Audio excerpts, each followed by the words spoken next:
Hi, I'm Naimeesha. I'm a product manager at World Education Services. I'm originally from India, Bangalore, and I've been living here in the US for over 10 years now. Today, I'm going to be speaking with Anuj and Deepika on their podcast at the end of the day about how I navigated my career here in the US. Naimeesha, thank you so much for your time today. We are so happy to have you in our podcast. Thank you for calling me. What does your name mean, Naimeesha? That's a great question. Not a lot of people ask me that question.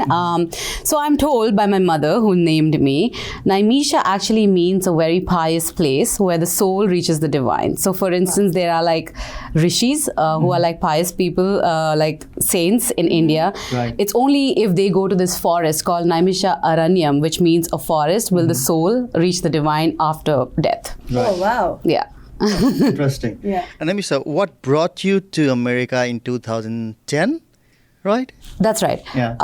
Life brought me to America. I actually got married, to my husband now in America. He was studying at Rochester, and then he was working here in the US. So we got married in 2010, and that's what brought me here. You came here at the age of 23. Was it difficult to, blend into American workforce?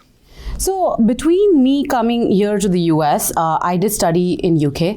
I did my master's in UK. So I was already kind of acclimatized to the, living away from India for some time. So when I came here, to be honest, there's quite a bit of a difference in terms of culture in the UK and here in the US. So that was definitely something which stood out for me. But in the initial years, I did miss a lot of my friends and my family, but soon the US started becoming that place where I started building a family. So I think very, very quickly it transitioned to a place where I started to think that this is home. Yeah. When you reach out to, for example, the Columbia University or other organizations where you worked as a contractor, how was the process like? How did you reach out? How did you end up getting those projects? I think it's very important for, to kind of tap into your shared networks. And it's like, somebody introducing to somebody and telling you, okay, there's this opportunity for you. And then you kind of have this exploratory conversation and see where you can kind of offer your skill sets. And that's how it came about at that point of time. Right. When you were starting here during those time in early 2010, I'm sure there was not much of a use of social media platform like LinkedIn, Facebook, Twitter, and it was really hard to reach out to people. Right. So how did you reach out to people, Luckily for me, my husband studied here. So his network became my network. Interesting. Right? Okay. And that kind of helped me to some degree. And of course, his friends became my friends. So they really helped me in kind of building my network. And I think for any immigrant, right, it's very important to kind of understand and get out of their comfort zone and to connect with people in their little cohort and have them connect you to other people. And that's a great way to kind of it was a great way for me to meet more people at that point of time. Yeah. And then now you're working at World Education Services as a product manager. That's right. Right. So how did this job happen? Well, I've been working at WES for 6 years now. And it was, actually a recruiter at that time reached out to me. By LinkedIn or by somebody or email introduction? I was doing a course at NYU at that point of time, like a short course. And so they reached out to me from what I recall. And I went in for the interview and I got selected. It was as simple as that. When I started off, I was mainly on the product on the marketing side. And, eventually along the way, this transitioned more into a product, from product marketing to product management. What do you think made that recruiter reach out to you? How did that happen? I think there may be a combination of things, right? Like I think, and being a part of the NYU cohort or doing a course from there and your resume having these courses definitely adds to your experience to some degree along with the projects that you've picked up. So I think just taking all those experiences kind of has you stand out as someone who's more recruitable. And also my past experience from India. Telenor was launching their operations in India. I was a part of the launch campaign. What is Telenor, by the way? Telenor is a telecommunication giant, which is Norwegian. It's a Norwegian company. So they were launching their operations in India, and I was a part of the launch in Bangalore, or in the Karnataka circle at that point of time. And also I come from a marketing background. I worked with Ogilvy and Mather, which is actually an advertising company. So all of these experiences kind of led up to the fact that the recruiter will probably notice you. So I think that's what kind of had me stand out from the pool of applicants at that point of time. Interesting. Now, in your current work in the product management at World Education Services, what is your job like? What are your responsibilities? Product management is one area which means different things to different companies. In our company, it could be something like, somebody, for instance, Deepika has an idea, or anybody within the company has an idea. We take the idea from concept to completion, meaning you say, hey, how about we make an app? So I take that idea and I actually sit down with different stakeholders in the company and define that idea along with the users.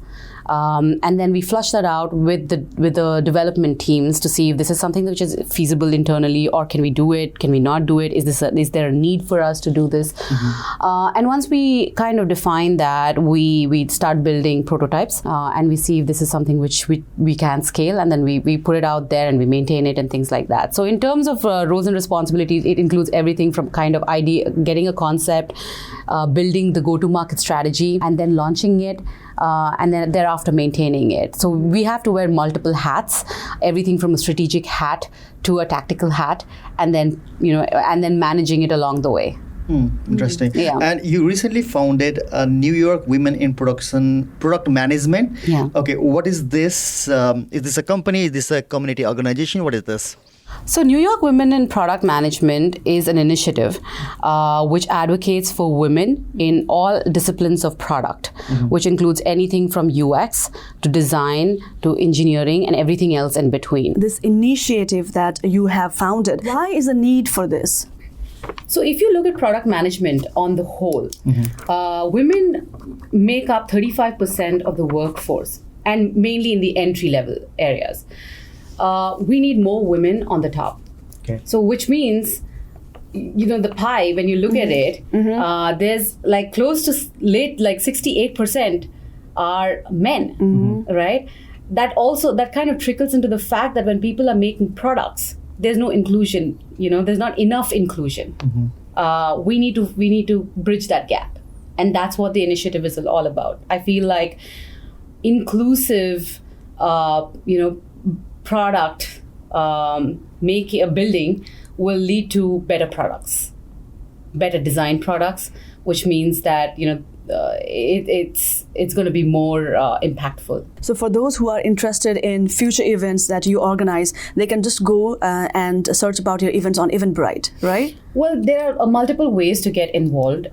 Firstly, New York Women Product Management now is also present in Atlanta and Toronto. And there, you can go to meetup.com. There's a global Slack community. You can find us on Instagram. You can find us on LinkedIn. You can find me on LinkedIn as well. And people can reach out to me whenever they like. I'm always available.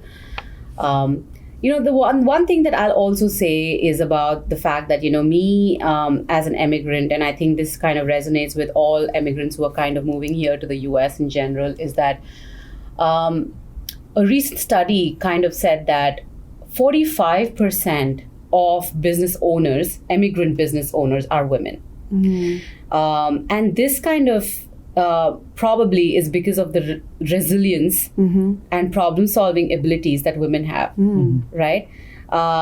They find it like they come with this innate problem-solving experience. Women are also very good at a collaboration. They're very, very good at nurturing, and they have very, very high IQ and EQ, which can be tied into product management. And so all of these ideas that I have is something that has trickled into the fact that I started this initiative of New York Women in Product Management. You have a full-time job and you have just started this initiative. How are you juggling things out? I'm a mother. And you're a mother too, yeah. I'm a mother, so mothers make the best project managers naturally. Well, I think, this is a good question because in general, women just have this natural ability to multitask. Mm-hmm. We know how to compartmentalize our brain in a very, very special way, and I'm sure Deepika will agree. For me, I think, when I'm in my job, I really dedicate all my energy, and I'm very passionate about what I do at West. Because we're working with immigrants, we're working with students who are coming and moving from the, to the US or to the Canadian regions. They could so I'm very, very passionate about what I do. I'm myself an immigrant. This mission really is something which is drawn to me. But when I'm working outside of work, which is after the 9 to 5, I'm very passionate about what I do outside, and I try to dedicate all my time when I'm at home, to my family. Now we have come to the end of the podcast. Is there anything else you want to share with our audience, especially for immigrants, professionals who want to pursue their career here? I think it's very important to kind of understand that, your career and your life here in the US is what you want it to be. Mm-hmm. There are no limitations, right? You navigate it. And you kind of you know your potential, you know your skills, you know your limitations. You work around that. You know how to connect those dots. There's no one who's going to, pull you back in any way. You just have to keep going. And I think one step in front of the other, and you take it slow and steady, and you just keep going. That's the only advice I'll give you. And just the more people you meet, there are more possibilities. Right. If anybody wants to get in touch with you regarding any career advice or anything, what would be the best way to get in touch with you? I'm always accessible. I'm always reachable. People can reach out to me on LinkedIn. People can reach out to me, via email. My email is naimeesha@nywpm.com. And that, I'm always here to kind of help out. So I'd love to kind of help in any way I can. Would you mind spelling out your email? Yeah, it's Naimeesha, NAIMEESHA @nywpm.com. Thank you so much, Naimeesha. Oh no, my pleasure. Thank you. Yeah, thank you so much. And before we say bye-bye, we would like to say thank you to the English Speaking Union, ARNIC, for providing us the space to record this conversation today with Naimeesha. Yeah. If you are a new immigrant in New York City, definitely reach out to ARNIC, English Speaking Union, because they provide free English language classes and free professional development classes. And if you want to follow our previous episodes, make sure you log into podcast@theendoftheday.com or follow us on YouTube, Spotify, iTunes, wherever you find us. Yes, on that note, it's time to say bye-bye. Have a great one, guys. Bye. Bye-bye. Hello, I'm Ian Hull from the U.S. Census Bureau. Beginning on March 12th, everyone in the country will be invited to respond to the 2020 census. You'll have the ability to respond to the census over the phone, online, or using a paper form.